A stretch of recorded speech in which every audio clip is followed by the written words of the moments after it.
Assalamu alaikum dear students, welcome to Forward Public School e-learning class 10th, subject chemistry, chapter number 13 biochemistry, book page number 102, part number 1, and here is the teacher Nurulan. So here, starting from the introduction of your chapter biochemistry, the bodies of living organisms are made up of chemical elements. जितने भी तमाम जानदार हैं हमारे पास उनकी bodies chemical elements से बनी होती हैं. The most common elements in the living organisms are carbon, hydrogen, nitrogen, oxygen and phosphorus and sulphur. Most commonly हमारे पास जो एलिमेंट्स लिविंग ऑर्गेनिजम्स की बॉडी में प्रेजेंट होते हैं वो carbon, hydrogen, nitrogen, oxygen, sulphur, phosphorus and sulphur होते हैं. The chemical analysis of protoplasm shows that it is composed of two types of compounds. Protoplasm आपको पता है it is the living part of the cell. अगर हम उसकी study करते हैं तो हमें पता चलता है कि वो टू टाइप्स के कंपाउंड्स से बना हुआ है, organic compounds and inorganic compounds. These compounds are present in somewhat different proportions in different organisms. ये कंपाउंड्स मुख्तलिफ ऑर्गेनिज्म में मुख्तलिफ तनासब में पाए जाते हैं and even in different types of cells of the same organisms. और यहाँ तक कि एक ही ऑर्गेनिज्म होगा लेकिन उसके डिफरेंट सेल्स में डिफरेंट प्रोपोर्शंस में ये कंपाउंड्स ऑर्गेनिक और इनऑर्गेनिक कंपाउंड्स पाए जाते हैं. अंडरलाइन करें यहाँ से, organic compounds consist of carbohydrates, proteins, lipids, nucleic acids and vitamins. ये ऑर्गेनिक कंपाउंड्स कौन से होते हैं जो सेल्स में पाए जाते हैं? वो है carbohydrate, proteins, lipids, nucleic acids and vitamins. These molecules are called biological molecules. इसलिए इनको, क्योंकि ये लिविंग ऑर्गेनिजम्स पाए जाते हैं, इनको हम बायोलॉजिकल मॉलिक्यूल्स कहते हैं. Now here is the definition of biochemistry. Kindly underline it with the heading of definition. Biochemistry is the study of organic compounds and reactions that occur in living organisms. Biochemistry में हम study करते हैं जितने भी organic compounds होते हैं उनके reactions को, उनकी कंपोजिशन, उनकी सिंथेसिस, डीकम्पोजिशन, सारे किस्म के रिएक्शंस को जो कि लिविंग ऑर्गेनिजम्स के अंदर होते हैं. By using chemical knowledge and techniques, biochemists understand the solve biological problems. Biochemist क्या करते हैं कि वो इस नॉलेज को जो हमें बायोकेमिस्ट्री से मिलता है और टेक्निक्स को, डिफरेंट टाइप्स की लैब टेक्निक्स होती हैं, उनको अप्लाई करके बहुत सारी बायोलॉजिकल प्रॉब्लम्स सॉल्व करते हैं. Biochemist focus on the process happening at molecular level. Biochemistry किस चीज को फोकस करती है कि वो प्रोसेसेस जो कि मॉलिक्यूलर लेवल पर हो रहे हैं. एक सेल के अंदर जितने मॉलिक्यूल्स हैं उनके अंदर क्या क्या हो रहा है, कौन सी केमिकल चेंजेस आ रही हैं, उन सबको हम स्टडी करते हैं बायोकेमिस्ट्री में. तो it is the study of this unit will enable you to recognize and know the structure, sources and importance of these biological molecules. इस चैप्टर की स्टडी के बाद आप इस काबिल होंगे कि आप बहुत सारे जो बायोलॉजिकल मॉलिक्यूल्स हैं जितने आप इसमें स्टडी करेंगे उनके स्ट्रक्चर, उनके सोर्सेज और इनकी इम्पोर्टेंस को जान लेंगे. Now here is the real world link. Large biological molecules perform a wide range of jobs in the organisms. Biological molecules का क्या काम है? वो बहुत सारे काम करते हैं लिविंग ऑर्गेनिजम्स के अंदर. अब यहाँ देखें, आपके पास कार्बोहाइड्रेट्स, लिपिड्स, प्रोटीन्स के और न्यूक्लिक एसिड के फंक्शंस दिए हुए हैं. तो यहाँ से आप अंडरलाइन करिए, आपके पास कार्बोहाइड्रेट का फंक्शन है. Carbohydrate store fuel for future energy needs. Carbohydrate क्या करते हैं? ये ईंधन, फ्यूल कहते हैं ईंधन को, ऐसी चीज जिससे एनर्जी जनरेट हो सके. तो कार्बोहाइड्रेट हमारी बॉडी की एनर्जी प्रोवाइड करते हैं. सेकंड, यहां पर आपके पास है lipids. Some lipids are key structural components of the cell membrane. कुछ लिपिड्स जो हैं वो सेल मेम्ब्रेन के स्ट्रक्चरल कंपोनेंट्स होते हैं. स्ट्रक्चरल मीन्स बनाने वाले, जो हमारे पास जिनसे सेल मेम्ब्रेन बनी होती है. वेयर इज थर्ड आपके पास पॉइंट है प्रोटीन का. Proteins provide structural support and catalyse metabolic reactions. Catalyze metabolic reaction means enzymes are protein in nature. enzymes आप पढ़ चुके हैं. और स्ट्रक्चरल सपोर्ट में आपके पास बहुत सारे जो हमारी लिविंग पार्ट्स होते हैं, लिविंग बॉडी के पार्ट्स होते हैं, वो प्रोटीन से बने होते हैं. फोर्थ आपके पास है nucleic acid. Nucleic acid stores and transfer hereditary information to the next generation. Nucleic acids जिसमें आपके पास डीएनए, आरएनए वगैरह आ जाते हैं, ये हेरिडिटरी इंफॉर्मेशन को ट्रांसफर करते हैं नेक्स्ट जनरेशन तक. सबसे पहले हम जिस बायोलॉजिकल मॉलिक्यूल को स्टडी करेंगे, दैट इज कार्बोहाइड्रेट्स। कार्बोहाइड्रेट्स क्या होते हैं, हम इनके लिए by definition we can say they are polyhydroxy ketones and aldehydes. As you know, ketone is a functional group, aldehyde is also other functional group. Ketone में आपके पास carbon होता है डबल बॉन्डेड टू ऑक्सीजन और दो sides पर इसके कोई भी आर ग्रुप्स अटैच हो सकते हैं। अल्डिहाइड में आपके पास क्या होता है, carbon double bonded to oxygen, एक साइड पर इसके हाइड्रोजन होता है और सिर्फ एक साइड पर इसके आर ग्रुप अटैच हो सकता है। यहाँ आ जाए पॉली की तरफ, poly means many and hydroxy means having hydroxyl groups, या फिर इनको हम अल्कोहल ग्रुप भी कह सकते हैं। So carbohydrates are polyhydroxy ketones and aldehydes. Carbohydrates are important class of naturally occurring organic compounds. Carbohydrate बहुत इंपॉर्टेंट क्लास है ऑर्गेनिक कंपाउंड्स की जो कि कुदरती तौर पर पाए जाते हैं। It consist of glucose, glucose आपको कहाँ मिलता है, ग्रेप शुगर, फ्रक्टोज जो हनी में मिलता है, सक्रोज जो कि आपको केन शुगर में मिलता है, स्टार्च जो पोटैटोज में होता है, एंड सेलुलोज जो कि आपके पास लकड़ी में, वुड में पाया जाता है। कंपोजिशन ऑफ कार्बोहाइड्रेट क्या होती है, these are organic compounds composed of carbon, hydrogen and oxygen in the ratio of 1:2:1 respectively. ये ऑर्गेनिक कंपाउंड्स हैं जो कार्बन, हाइड्रोजन एंड ऑक्सीजन से बने होते हैं और इनका रेशियो क्या होता है, आपके पास 1 कार्बन 2 हाइड्रोजन 1 ऑक्सीजन का सिंपलेस्ट रेशियो हमारे पास आता है इसमें। समटाइम्स ऑल्सो कंटेन नाइट्रोजन, कभी कभार ये हमारे पास नाइट्रोजन भी इनमें शामिल हो जाता है, जिससे कि हमारे पास एग्जाम्पल है काइटिन की, एंड सल्फर जिसमें हमारे पास एग्जाम्पल है कैरेटिन सल्फेट की। अब देख लेते हैं कैरेटिन क्या होता है। तो कैरेटिन जो है it is the outer hard covering of animal body. Animal body की जो आउटर मोस्ट कवरिंग होती है मोस्टली वो कैरेटिन से बनी होती है, जबकि काइटिन आपके पास क्या है, it is the fibrous substance made up of carbohydrates. Major component है एक्सोस्केलेटन ऑफ इंसेक्ट्स का।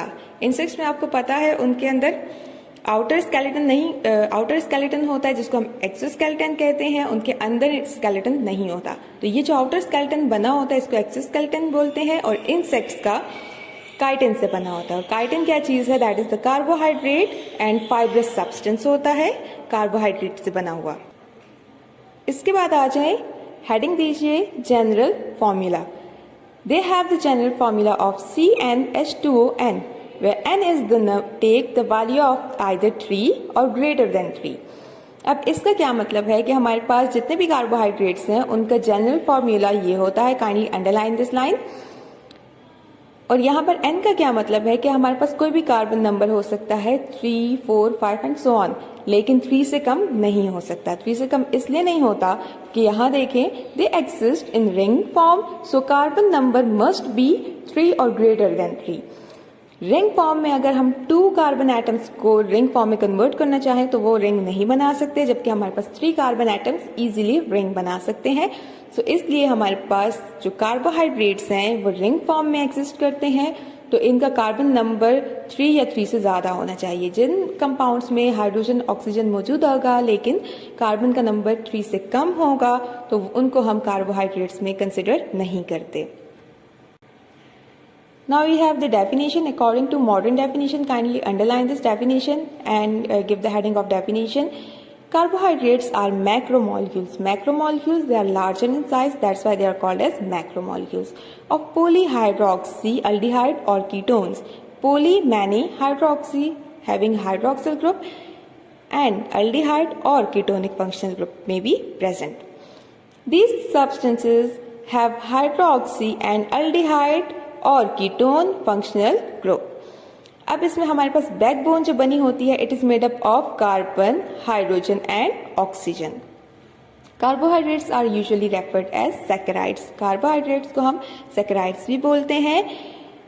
ये लैटिन वर्ड से डिराइव हुआ है सैकरम से, जिसका मतलब है sugar. Because of the sweet taste of the simpler members of the class commonly known as sugars, क्योंकि इसमें जो सिंपलेस्ट मेंबर्स होते हैं, सिंपलेस्ट मेंबर्स कौन से होते हैं ये हम आगे स्टडी करेंगे, उनका स्वीट टेस्ट होता है, तो इस वजह से इस पूरी क्लास को शुगर का नाम दिया गया है। यहाँ पर आप देख सकते हैं rice, wheat, biscuit, oats, grapes, potatoes, यहाँ इन सारी चीज़ों में मेजर अमाउंट में कार्बोहाइड्रेट पाया जाता है। Classification of carbohydrates. Carbohydrates are divided into 3 main classes. Carbohydrate को 3 मेन क्लासेस में डिवाइड किया गया है। This division of carbohydrate is based on the number of simple sugar units present per molecule. इस डिवीजन को किया कैसे गया है कि हमारे पास कितने नंबर ऑफ यूनिट्स प्रेजेंट हैं एक मॉलिक्यूल में, उसके बेसिस पर हमने इनको डिवाइड किया है। तो सबसे पहली क्लासिफिकेशन हमारे पास आती है मोनोसेकेराइड्स की। मोनो का मतलब है 1 और saccharide is the sugar unit. तो मोनोसेकेराइड्स क्या होते हैं? Monosaccharides are the simplest sugar and the most basic unit of carbohydrate. Monosaccharides सबसे बेसिक यूनिट होते हैं और सिंपलेस्ट शुगर हम मोनोसेकेराइड्स को बोलते हैं। They can not be further hydrolysed to simple components. हम इनको हाइड्रोलाइज नहीं कर सकते। हाइड्रोलाइज क्या मतलब कि हम इसमें वाटर ऐड करके इसका मजीद ब्रेक डाउन नहीं कर सकते। यहाँ आपको गिवन है 2 एग्जांपल्स ग्लूकोज एंड फ्रक्टोज की। अगर हम इनका स्ट्रक्चर ब्रेक डाउन करें तो हमारे पास इससे मोनोमर नहीं आएंगे, मजीद छोटे यूनिट्स नहीं आएंगे, इनका स्ट्रक्चर खत्म हो जाएगा। मीन्स जो ग्लूकोज है वो बिल्कुल खत्म हो जाएगा। इससे सिंपल यूनिट कार्बोहाइड्रेट का नहीं बन सकता और दूसरे कंपाउंड्स बन सकते हैं। The general formula is CnH2ON, where N is equals to 3, 4, 5 or greater. Monosaccharide consists of 3 to 9 carbon atoms. Monosaccharide में हमारे पास 3 कार्बन एटम भी हो सकते हैं और 4 कार्बन एटम्स भी हो सकते हैं, 5 कार्बन एटम्स भी हो सकते हैं per molecule, up to 9 carbon atoms per molecule. Classification की हेडिंग दे दीजिए यहाँ से। Monosaccharides are further classified according to number of carbon atoms present in the molecules as trioses. Trioses क्या है? ट्राई मीन 3 एंड ओसिस यहाँ पर हमारे पास इस यूनिट के लिए कहा गया है। तो ट्राई मीन्स 3। यहाँ पर आप देख सकते हैं आपके पास 3 कार्बन एटम्स मौजूद हैं। टेट्रोसिस, टेट्रा मीन 4, तो यहाँ पर आपके पास इस मॉलिक्यूल में 4 कार्बन एटम्स मौजूद हैं। पेंटोसिस, पेंटा मीन 5, यहाँ पर आपके पास 5 कार्बन एटम्स मौजूद हैं। हेक्सोसिस, हेक्सा मीन 6, यहाँ आपके पास 6 कार्बन एटम्स मौजूद हैं इस मॉलिक्यूल में। और इसी तरह हेप्टा, ऑक्टा, नोना, इस तरह से आगे जाते हैं और ये हमारे पास up to 9 carbon atoms per molecule इसकी क्लासिफिकेशन हुई है।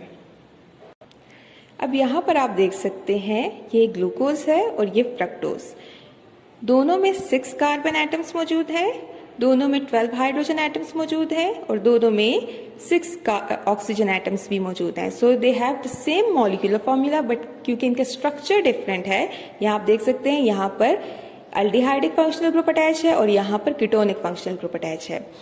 इसके अलावा इसमें 5 हाइड्रोक्सिल ग्रुप्स अटैच हैं। यहाँ पर भी अगर हम देखें 1, 2, 3, 4, 5, यहाँ पर भी 5 हाइड्रोक्सिल ग्रुप्स अटैच हैं। इसलिए हम इनको पेंटा हाइड्रोऑक्सी ग्लूकोज या फ्रक्टोज बोलते हैं। तो ये पेंटा हाइड्रोऑक्सी हैं। Penta means having 5 hydroxyl groups. This is penta hydroxy aldehyde and this is penta hydroxy ketone. अब यहाँ पर देखें नेक्स्ट पेज नंबर 104 पर। The 2 most important monosaccharides are glucose and fructose. Glucose and fructose are hexoses. Hexoses means having 6 carbon atoms and have same molecular formula जो मैं अभी आपको बता चुकी हूँ, C6H12O6. Kindly underline these lines. In these monosaccharides, glucose is pentahydroxyaldehyde having aldehydic functional group, while fructose is pentahydroxyketone having ketonic functional group. इन monosaccharides में glucose आपके पास पेंटाहाइड्रोक्सी एल्डिहाइड है, 5 hydroxyl groups with aldehydic functional group, जबकि fructose आपके पास pentahydroxy ketone means 5 hydroxyl group with having ketonic functional group. Their open chain structure formula आप देख चुके हैं। फॉर योर एज ये आपको दोबारा शो कर रही हूँ। Glucose 1, 2, 3, 4, 5, 6 carbon atoms, 1, 2, 3, 4, 5 hydroxyl groups, so and aldehydic functional groups. So having it is pentahydroxyaldehyde. Fructose 1, 2, 3, 4, 5, 6 carbon atoms, ketonic functional group, and 1, 2, 3, 4, 5 hydroxyl groups. Pentahydroxyketone. Now come to the tidbit. Monosaccharide molecules can rotate the plane polarized light to right. अब ये क्या है plane polarised light क्या होती है? ये ऐसी light होती है जो कि सिर्फ एक डायरेक्शन में ट्रैवल कर सकती है। Light wave that travels in only one direction. अब जैसे देखें, आपके पास अगर कोई सोर्स है लाइट की तो वो अपने हर तरफ लाइट इमिट करती है। इसमें से हम कोई स्पेसिफिक रे ले लेंगे सिंगल, और ये अब इस डायरेक्शन में ट्रैवल करेगी, बाकी सारी साइड्स को हम ब्लॉक कर देंगे। तो ये जो सिंगल डायरेक्शन में ट्रैवल करने वाली लाइट वेव है, इसको हम कह सकते हैं प्लेन पोलराइज्ड लाइट। अब हमारे पास कोई ऐसी लाइट है और हम इसके आगे कोई कंपाउंड रख देते हैं। फॉर एग्जाम्पल ये टेस्ट ट्यूब है और इसमें मैं ग्लूकोज डालकर रख देती हूँ, तो ये जब लाइट यहाँ से पास होगी तो फिर क्या होगा, यहाँ पर आपके पास गिवन है कि ये राइट साइड पर रोटेट हो जाएगी, मीन्स क्लॉकवाइज। अब ये लाइट आपके पास स्ट्रेट आ रही है, जब ये यहाँ से इसमें से पास होगी, ग्लूकोज में से पास होगी, तो फिर ये क्लॉकवाइज मूव कर जाएगी। ये इस तरह से इसकी डायरेक्शन चेंज हो जाएगी। ऐसे जब डायरेक्शन चेंज होती है तो हम इसे कहते हैं dextro rotatory. Now monosaccharide molecule can rotate the plane polarized light to right clockwise. They are called dextrorotatory or dextrose sugars. और इसी तरह अगर आपके पास ऐसे लाइट आ रही है और प्लेन पोलराइज लाइट आ रही है, आगे आपके पास कोई भी कंपाउंड पड़ा हुआ है जो कि लीवो रोटेटरी है, जब ये लाइट इसमें से पास होगी तो ये एंटी क्लॉकवाइज मूव कर जाएगी। ऐसी लाइट, ऐसे कंपाउंड को हम कहते हैं लीवो रोटेटरी। ठीक है, तो अगर आपके पास क्लॉकवाइज मूव करती है हम उसको डेक्स्ट्रो रोटेटरी कहते हैं, और अगर एंटी क्लॉकवाइज मूव करती है लाइट इस कंपाउंड के अंदर से पास होने के बाद तो हम उसको लीवो रोटेटरी बोलते हैं। तो यहाँ पर आपके पास गिवन है while others rotate the plane polarized light to left anti clockwise, so we call it as levorotatory. Monosaccharides are reducing in nature, commonly known as reducing sugars. Glucose can dissolve in small amounts of water to make syrup 1 gram per 1 centimeter cube. आप glucose को 1 gram of glucose को 1 centimetre cube of water में dissolve कर सकते हैं, और इस तरह ये आपके पास इसका कॉन्सेंट्रेटेड सिरप बन जाएगा। अब आ जाते हैं फिजिकल प्रॉपर्टीज की तरफ। तो मोनोसैकेराइड्स की फिजिकल प्रॉपर्टीज क्या हैं, इनके ऊपर आप हेडिंग दे दें। Some of important physical properties of monosaccharides are, first आपके पास है taste. Most monosaccharides have the sweet taste. ज्यादातर मोनोसैकेराइड्स जो है उनका स्वीट टेस्ट होता है। फ्रक्टोज इज स्वीटेस्ट, सबसे ज्यादा स्वीटेस्ट जो है वो फ्रक्टोज होती है, having 37% sweeter than sucrose. Sucrose से 73% ज्यादा स्वीटर होती है। फ्रक्टोज पाई कहाँ जाती है, ये आपको हनी में मैक्सिमम अमाउंट में फ्रक्टोज मिलती है। इसके बाद स्टेट की तरफ आ जाएं। फिजिकल स्टेट में आपके पास किस तरह से प्रेजेंट होती है, they are usually colourless crystalline solids at room temperature. Room temperature पर ये आपके पास कलरलेस क्रिस्टलाइन सॉलिड्स में एग्जिस्ट करते हैं। सॉल्युबिलिटी की हेडिंग दे दें, they are completely soluble in water. Despite their high molecular weight, the presence of large number of hydroxyl group make the monosaccharide much more water soluble than most molecules of similar molecular mass. अब इससे क्या मतलब है कि हमारे पास जितनी भी monosaccharides हैं वो सब इजीली वाटर में डिसॉल्व हो जाती हैं, ऑल्दो इनका मॉलिक्यूलर वेट ज़्यादा है, और अगर हम इन्हें कंपेयर करें दूसरे ऑर्गेनिक कंपाउंड्स के साथ तो वो इतना अगर उनका मॉलिक्यूलर वेट हो तो वो इजीली वाटर में डिसॉल्व नहीं होते, लेकिन ये डिसॉल्व हो सकती है इसलिए क्योंकि इसमें हाइड्रोक्सिल ग्रुप पाया जाता है। As you know that water is polar molecule, और ये हाइड्रोक्सिल ग्रुप भी पोलर होता है, जिसकी वजह से पोलर में डिसॉल्व हो सकता है। As you know that like dissolves like. अब हम यहाँ पर देखेंगे कि conversion of straight chain glucose जो है वो साइक्लिक फॉर्म में किस तरह से होती है। यहाँ पर आपके पास गिवन है straight chain glucose having 6 carbon atoms, 1, 2, 3, 4, 5 and 6। अब यहाँ आपके पास फंक्शनल ग्रुप है that is known as aldehyde. इस एल्डिहाइडिक फंक्शनल ग्रुप में आपके पास होता है डबल बॉन्डेड ऑक्सीजन और यहाँ पर आपके पास बाकी जगहों पर हाइड्रोक्सिल ग्रुप्स अटैच हैं। अब जब ये straight chain glucose cyclic form में कन्वर्ट होता है तो क्या होता है कि यहाँ पर आपके पास ये जो बॉन्ड्स हैं इनमें से एक बॉन्ड ब्रेक हो जाता है, ऑक्सीजन के पास अपना और कार्बन के पास अपना अपना इलेक्ट्रॉन आ जाएगा। अब as it has unpaired electron, so ये यहाँ पर कार्बन नंबर 5 पर जो हाइड्रोजन प्रेजेंट है उसको ले जाएगा और अपने साथ बॉन्ड बना लेगा और ये बन जाएगा OH। जब ये बन जाएगा OH तो यहाँ पर आपके पास ये जो ऑक्सीजन है, ऑक्सीजन पहले हाइड्रोजन से बॉन्डेड था, यहाँ पर इसका बॉन्ड ब्रेक हो गया है। अब इसका इलेक्ट्रॉन यहाँ इसके पास रह जाएगा क्योंकि हाइड्रोजन अपना इलेक्ट्रॉन लेकर यहाँ चला गया, उसने ऑक्सीजन के हाइड्रोजन से बॉन्डिंग कर ली और पूरा बॉन्ड बना लिया। यहाँ जो ऑक्सीजन रह गया और यहाँ जो कार्बन एटम है उसके पास भी अनपेयर्ड इलेक्ट्रॉन है, तो ये अनपेयर्ड इलेक्ट्रॉन्स क्या करते हैं, ये मिलकर एक बॉन्ड बना लेते हैं। तो बॉन्ड बन जाता है कार्बन नंबर 1 और कार्बन नंबर 5 के बीच में मौजूद ऑक्सीजन का। अब अगर हम इसको रिंग फॉर्म में कन्वर्ट करके देखें तो ये आपके पास है ऑक्सीजन जिसके एक साइड पर कार्बन नंबर 1 अटैच है, दूसरी साइड पर कार्बन नंबर 5 अटैच है, ठीक है। और ये जो रह जाता है ये रिंग स्ट्रक्चर से बाहर निकल जाता है कार्बन नंबर 6 जो यहाँ पर आपको नजर आ रहा है बिल्कुल अलग से। बाकी आपके पास ये कार्बन नंबर 1 यहाँ आ जाता है, सेकंड आपके पास यहाँ है हैविंग HOH, थर्ड आपके पास OH, फोर्थ आपके पास H एंड OH, फिफ्थ आपके पास आ गया यहाँ पर एक साइड पर ऑक्सीजन अटैच है, दूसरी साइड पर आपके पास यहाँ पर आपके पास एक साइड पर ऑक्सीजन अटैच है जो ये वाला है, एक साइड पर आपके पास हाइड्रोजन अटैच है जो ये है, और एक साइड पर आपके पास full 6 carbon along with its 2 hydrogen and 1 hydroxyl group attach हो जाता है। इसी तरह हम फ्रक्टोज को भी साइक्लिक फॉर्म में कन्वर्ट कर सकते हैं।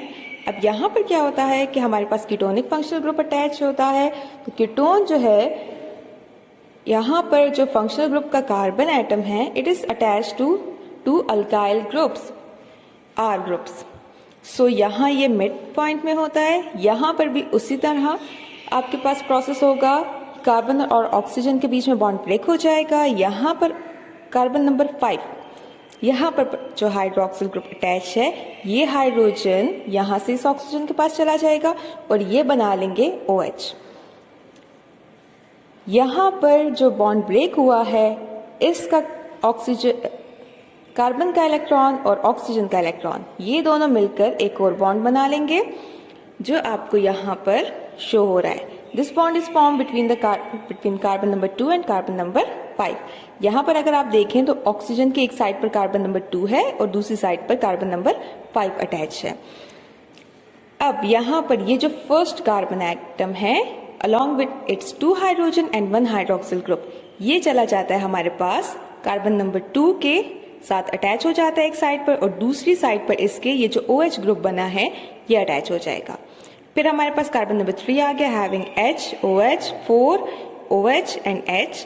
फिफ्थ पर आपके पास है OH और H, तो ये OH तो नहीं रहा, यहाँ पर ये यहाँ पर शिफ्ट हो चुका है, ये ऑक्सीजन रह गया जो यहाँ पर है, ये हाइड्रोजन जो यहाँ को शो हो रहा है, और यहाँ ये 6 कार्बन एटम जो ये आपको यहाँ गिवन है, ये first, second, third, fourth, fifth and 6th carbon atom along with its 2 hydrogen and 1 hydroxyl group. So इस तरह से आपके पास फ्रक्टोज स्ट्रेट फॉर्म से साइक्लिक फॉर्म में कन्वर्ट हो जाता है। This is the end of part 1 of chapter 13. We will continue this chapter in our next part. I hope you have understood this part. Thank you. Allah Hafiz. Stay home, stay safe.